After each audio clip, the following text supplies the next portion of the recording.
Let's have a ball.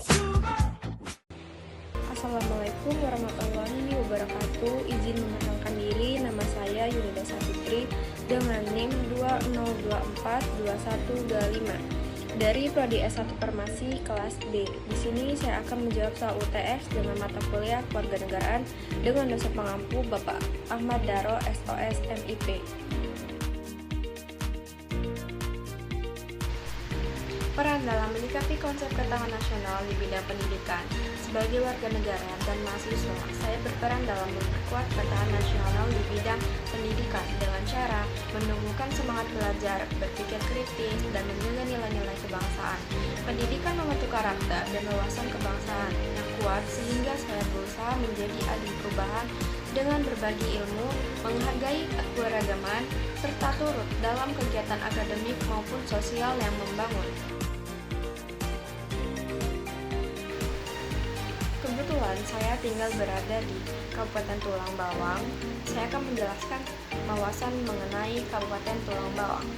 Kabupaten Tulang Bawang dengan ibu kotanya Manggala adalah salah satu kabupaten di Provinsi Lampung, Indonesia. Kabupaten ini memiliki luas wilayah 3.466,32 km persegi dan populasi sekitar 433.570 jiwa. Secara geografis, Tulang Bawang terletak di timur Provinsi Lampung, berbatasan dengan Laut Jawa dan menjadi hilir Tulang Bawang. Tulang Bawang terbentuk pada tanggal 20 Maret 1997. Kabupaten Tulang Bawang memiliki wilayah terluas atau pembentukannya mencapai 22% dari total wilayah Provinsi Lampung.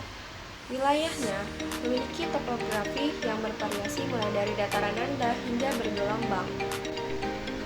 Tulang Bawang memiliki sejarah sebagai salah satu kerajaan Hindu tertua di Nusantara.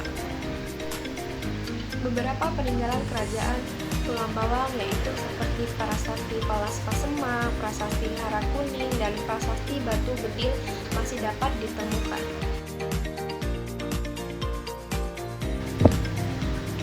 Hak asasi manusia atau HAM di Indonesia dilindungi oleh Undang-Undang Nomor 39 Tahun 1999 tentang HAM dan juga dijamin dalam Undang-Undang Dasar 1945 Pasal 28A sampai 28J. Dalam konteks wanita dan anak, negara memiliki kewajiban khusus untuk memberikan perlindungan yang setara dan adil.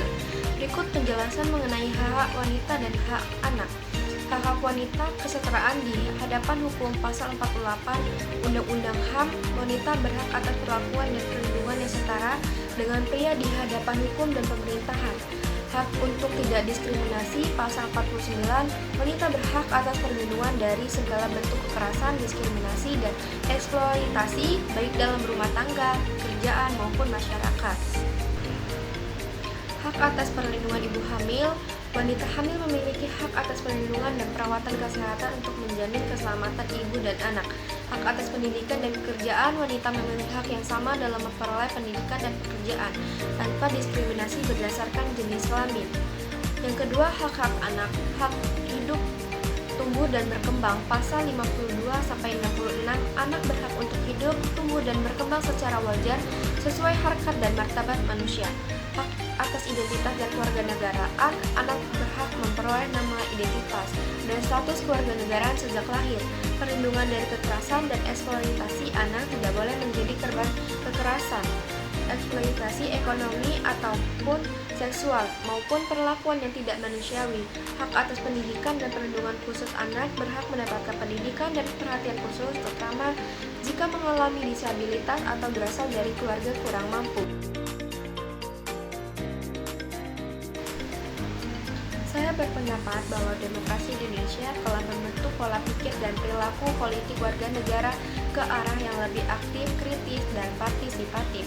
Dalam sistem demokrasi, rakyat menjadi subjek utama dalam pengambilan keputusan politik, terutama melalui pemilihan umum, kebebasan pendapat, dan keterlibatan dalam organisasi kemasyarakatan. Dengan demikian, demokrasi di Indonesia tidak hanya menjadi sistem pemerintahan, tetapi juga menjadi cara membangun budaya politik warga yang lebih cerdas dan bertanggung jawab.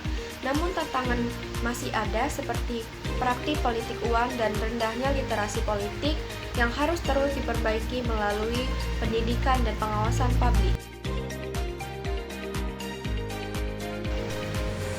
Hak dan kewajiban warga negara Indonesia diatur dalam Undang-Undang 1945, meliputi hak atas pekerjaan dan penghidupan yang layak, hak untuk berserikat dan berkumpul, hak untuk mengeluarkan pikiran, serta kewajiban untuk menaati hukum dan pemerintahan, ikut serta dalam pembelaan negara dan menghormati hak asasi manusia orang lain.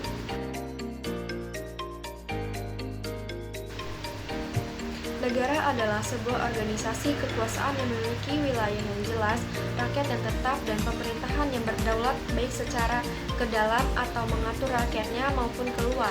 Diakui oleh negara lain, negara dibentuk untuk mewujudkan keteraturan, keadilan, dan kesejahteraan bagi seluruh rakyatnya. Terdapat unsur-unsur pokok negara yaitu rakyat, wilayah pemerintahan yang berdaulat, pengakuan dari negara lain, fungsi negara menjaga ketertiban dan keamanan, melindungi hak dan kebebasan warga negara, menyediakan pelayanan publik. Tujuan bangsa Indonesia merdeka sesuai dengan yang tertulis dalam pembukaan Undang-Undang Dasar 1945 adalah melindungi segenap bangsa Indonesia dan seluruh tumpah darah Indonesia, memajukan kesejahteraan umum, mencerdaskan kehidupan bangsa, dan ikut melaksanakan ketertiban dunia yang berdasarkan kemerdekaan, perdamaian abadi, dan keadilan sosial. Berbeda-beda tetapi tetap satu adalah semboyan bangsa Indonesia yang menggambarkan persatuan dalam keberagaman. Semboyan ini berasal dari Kitab Sutasoma karya Empu Tantullah dan menjadi simbol penting dalam kehidupan berbangsa dan bernegara. Pemahaman saya tentang Bhinneka Tunggal Ika yaitu Indonesia terdiri dari berbagai suku, agama, ras, bahasa, dan budaya. Perbedaan ini adalah kekayaan yang tidak seharusnya memecah belah, tetapi justru menjadi kekuatan untuk bersatu demi satu tujuan bersama, menjaga keutuhan bangsa dan mewujudkan cita-cita nasional.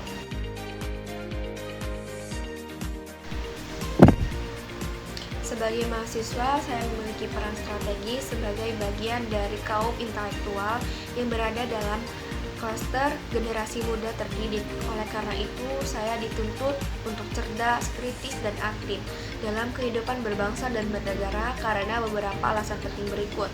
Yang pertama, mahasiswa adalah agen perubahan. Yang kedua, mahasiswa sebagai penjaga moral. Yang ketiga, mahasiswa sebagai kekuatan sosial. Yang keempat, kecerdasan mahasiswa mencerminkan kualitas masa depan bangsa. Kesimpulannya, mahasiswa bukan hanya pelajar akademik, tetapi juga warga negara aktif yang memiliki kewajiban untuk membela kebenaran, menjaga persatuan, dan mendorong kemajuan bangsa. Tuntutan untuk cerdas, kritis, dan aktif adalah bagian dari tanggung jawab moral dan intelektual yang melekat pada status sebagai mahasiswa.